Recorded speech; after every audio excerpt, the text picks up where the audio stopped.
E então eu vou passar agora a palavra para a professora Rosângela, que vai falar com vocês sobre o material de matemática. Bom, colegas professores, eu sou Rosângela Francischini e estou em parceria com a Valéria Querido na área da matemática, né? E a gente vai estar junto aí ao longo desse ano de 2014, trabalhando, construindo esse caderno junto, porque é um caderno que vai ser construído ao longo do ano. Vocês vão ter agora, para iniciar o trabalho, o primeiro bimestre, o caderno do aluno, que é esse caderno aqui, o caderno do aluno, o caderno do professor, o caderno do professor e um material que é o caderno, o livro da professora Kátia Smolli, Ler, Escrever e Resolver Problemas, que vai ser um caderno que vai subsidiar o nosso trabalho em 2014. Né? Esse trabalho, a maneira de utilizar esse caderno, ele vai ser pensado pelo professor com a sua turma em sala de aula. E o que acontece com esse material? Ele é pensado para um aluno que já tem uma escolaridade, são pelo menos 3 anos, no mínimo, tem crianças que têm até 5 anos de escolaridade e que vão estar entrando na escola, voltando em 2014, para dar continuidade ao trabalho com a área da matemática. E a gente sabe o quê? Que o aluno que é um pré-adolescente, que o aluno já adolescente, ele tem uma vivência grande da área da matemática. Seja nas brincadeiras, aquelas que utilizam números, contagem, seja numa atividade bem do dia a dia, numa situação de compra, de venda, para um responsável, para uma pessoa que esteja com esse aluno no seu dia a dia, eles já estão inseridos aí nesse universo da matemática. Eles vêm com uma facilidade maior, assim a gente tem percebido nessas turmas de projeto para lidar com a área da matemática. Então, eu acredito assim que eles têm um prazer grande em trabalhar, eles gostam dessas atividades. E a gente vai ter que perceber, entender o que o aluno de fato ele sabe, do conhecimento ele já adquiriu, já consolidou com relação à matemática. E para isso, nesse momento aqui, a ideia inicial é para essa semana, no dia de amanhã ou ao longo do restante da semana, vocês estarem pensando numa avaliação diagnóstica desse aluno. E aí, o que a gente tem visto, assim, enquanto secretaria, enquanto avaliações bimestrais que a gente tem proposto à rede?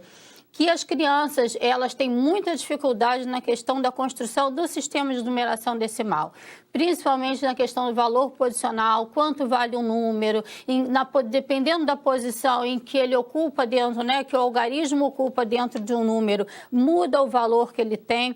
E quando isso é bem trabalhado, seja a partir de material concreto, ou mesmo de trabalhar com algarismos na sala de aula, a infinidade de material que a gente pode estar oferecendo para o aluno aprender essa questão do agrupamento, da base 10, ela vai ser importante para consolidar esse conceito. E a criança consolidando o conceito de sistema de numeração, ela vai trabalhar bem com as operações de matemática, ela vai trabalhar em qualquer campo da matemática, ela vai fazer operações mentais com mais facilidade, mas ela precisa entender principalmente como é que funciona o nosso sistema de numeração. A gente tem trabalhado nessa rede, né, já desde 2009, construindo os cadernos de matemática dentro de uma perspectiva até em relação ao MEC, dentro de 4 eixos principais, né? Esses eixos são números e operações, espaço e forma, grandezas e medidas e tratamento da informação. Vocês vão encontrar esses 4 eixos no caderno do aluno, vocês vão encontrar esses 4 eixos, uma conversa sobre eles no caderno do professor, onde a gente tenta traçar o que é fundamental que o aluno consolide nesses anos iniciais com relação a esses eixos de aprendizagem. Para a gente pensar agora numa avaliação diagnóstica, vocês vão estar realizando com essas crianças, né, que é diferente daquilo que Valéria colocou, a avaliação diagnóstica em língua portuguesa, ela vai tentar detectar a hipótese, as fases da escrita. Em matemática, é para a gente saber a partir de que ponto eu vou trabalhar. E ela tem a avaliação diagnóstica, que é uma sondagem de aprendizagem, ela tem a intenção de investigar o que o aluno já sabe. Ela não é feita para rotular o aluno, ela não é feita para classificar um aluno, é para ter um ponto de partida para trabalhar. E vocês vão perceber que dentro de uma mesma turma você vai ter diferentes pontos de partida. Alguns consolidando aí no sistema de numeração, outros que vocês já vão poder avançar. E aí a gente vai pensar em trabalhar num eixo principal, que é o eixo eixo de números e operações. E selecionar pelo menos 2 atividades diferentes. Uma que vai trabalhar com a escrita dos números, mas não a escrita por extenso do nome do número. Vamos trabalhar com a escrita utilizando algarismos, né? Essa é uma sugestão para vocês, que eu acho que dá conta da gente pensar em diagnosticar o que o aluno sabe nesse campo de conhecimento. Outra é trabalhar com situações problema. Por que situações problemas? Elas fazem com que o aluno mobilize todo o conhecimento que ele tem daquilo que está sendo pedido ali.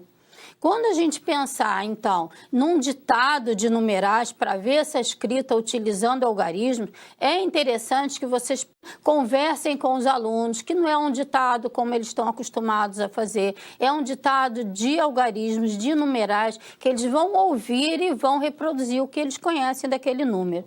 É importante que vocês selecionem, por exemplo, números que eles usam bastante no dia a dia, números que estão em cédulas, por exemplo, como números redondos, 10, 100, números de moedas, 5, notas de 5, de 2, números pequenos, números com diferentes quantidades de ordens, né? Números que lembram datas que eles estão acostumados a usar nos cabeçalhos, 2010, 2013, 2014, que eles possam ter essa referência. Né? Números com mais complexos, com os 4 algarismos pelo menos diferentes um do outro, para ver como é que eles pensam. Números compostos, né? Eu posso digitar, por exemplo, um número redondo 100, posso digitar um número 150, para perceber como é que ele compõe esse numeral.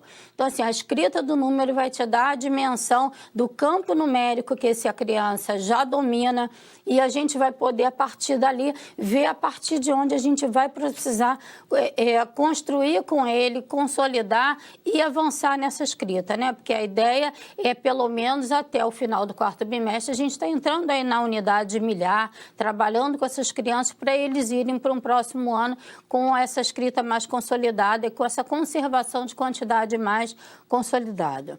O trabalho com as situações problema é importante que, por exemplo, o aluno, quando vai receber vai ser proposto ao aluno que faça esse trabalho, que o professor dê folha para o aluno em branco. Por que é importante? Para que o aluno não se sinta intimidado com aquilo que ele não consegue ler. A ideia é que ele possa mobilizar os conhecimentos que ele já tem a respeito do que está sendo proposto e que ele faça naquele espaço ali essa transposição desse conhecimento. Ele vai poder usar desenhos, ele vai poder usar pauzinhos, ele vai poder mostrar o que ele conhece para chegar ao resultado do que está sendo pedido. Então, assim, pelo menos uns 4, e que nesses 4 a gente possa estar trabalhando com diferentes habilidades do campo aditivo, né, que contempla tanto a adição quanto a subtração. Vocês têm aí com vocês um quadro, né, com essas diferentes habilidades e com algumas sugestões de modelos, de situações de problema que vocês podem estar levando as crianças a pensar sobre eles, né? Porque não adianta eu pensar num campo aditivo só de composição de números, né? Fulano tinha tanto, uma quantidade de um determinado objeto, ganhou, mas tanto ficou com quanto. Aí ele está só compondo o número. Se eu faço 4 problemas pensando dentro da mesma perspectiva, eu não vou ter a amplitude do conhecimento desse aluno. Então, é interessante que ele não só possa pensar na composição do número, como na transformação positiva de um número, quando ele ganha mais alguma coisa, numa transformação negativa, quando perde alguma coisa, e como é que esse aluno vai poder estar representando isso, e numa situação de comparação, que normalmente é aquelas onde eles apresentam mais dificuldade. Situação problema, onde eles têm que, por exemplo, usar palavras que em outras situações têm significados diferentes, eles apresentam mais dificuldade. Como, por exemplo,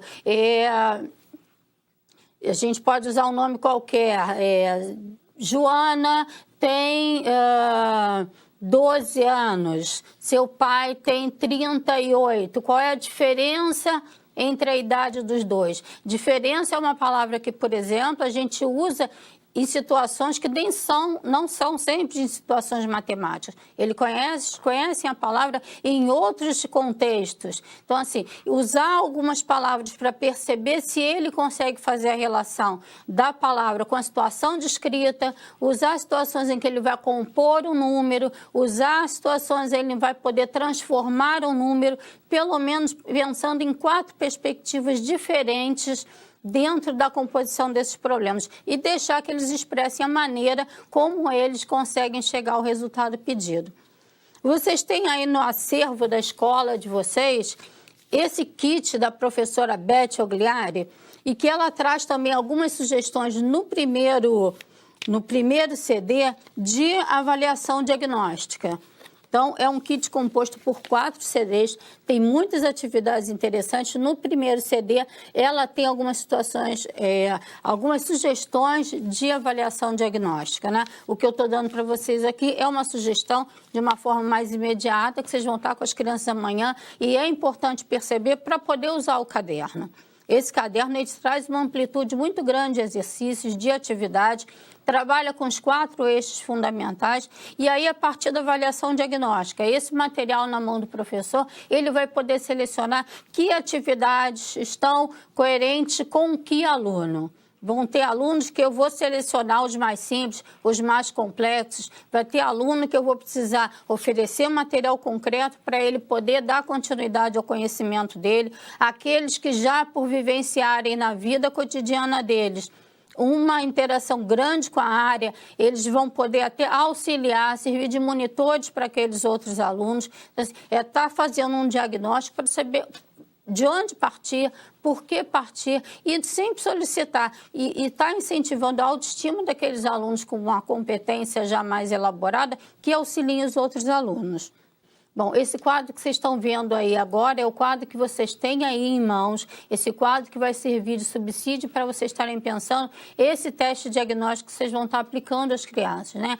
De posse desses resultados que vocês terão do quadro diagnóstico, vocês vão poder pegar o caderno, que eu repito aqui, não precisa ser usado linearmente, o caderno ele é um subsídio para o trabalho de vocês. Você vai ter turma, por exemplo, em que você vai ter que ir muito além disso aqui, porque crianças que já vêm com 4, 5 anos de escolaridade podem estar bem além desse caderno.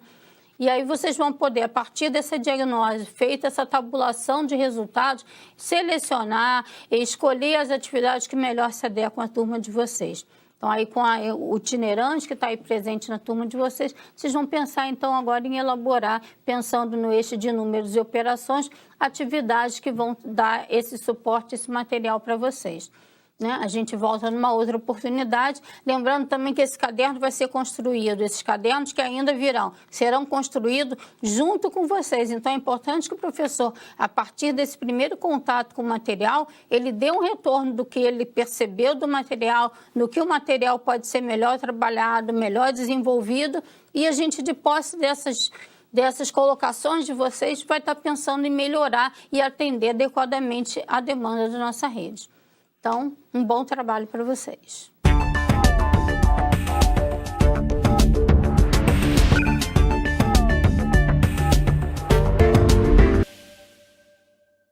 Muita dificuldade mesmo, escrever, porque eu comia letras, eu às vezes não botava pontos finais, vírgulas, isso. Tinha palavras que eu tinha muitas dificuldades, porque eu não sabia se era com S, com Z, se acabava em R, em M. Aí eu não sabia, eu tinha dificuldade nisso. Foi ótimo, porque mudou minha vida totalmente.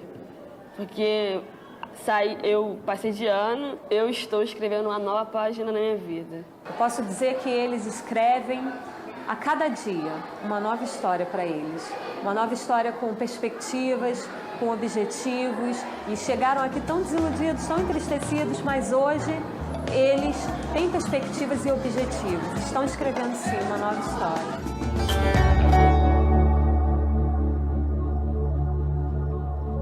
No colégio, a professora de português mostrou um texto a gente, acho que é do Gonçalves Dias, Canção do Exílio, que no caso é aquela: minha terra tem palmeiras, onde canto sabiá. Aí a professora disse assim: agora vocês façam uma intertextualidade, vocês façam a situação onde você estivesse fora de Manari, e fizessem como é lá. Aí, no caso, eu fiz mais ou menos assim. Minha terra, porventura, merece tal descrição. Lá a vida é menos dura, qualquer um lhe estende a mão. O céu é menos cinzento, lá não tem poluição. Só existe um argumento que me parte o coração. Ver o povo madrugar e seguir para o roçado. Mas se a chuva não chegar, perto do que se foi plantado. Eu agora exilada, só me resta descrever. Aqui não encontro nada que me motive a viver. Mas falar da minha terra, a isso me dá prazer. E mesmo aqui tão distante, tenho algo para pedir. Quero agora, nesse instante, voltar para Manari, pois eu não quero morrer sem ir lá me despedir. Encerramos, então, esse momento de formação inicial. Voltaremos em breve com as sugestões que vocês vão nos fazer, com as críticas, com os comentários, não é? Que vão acontecer, que vão surgir a partir do dia de hoje. Voltamos a desejar a todos, então, um excelente ano. Até!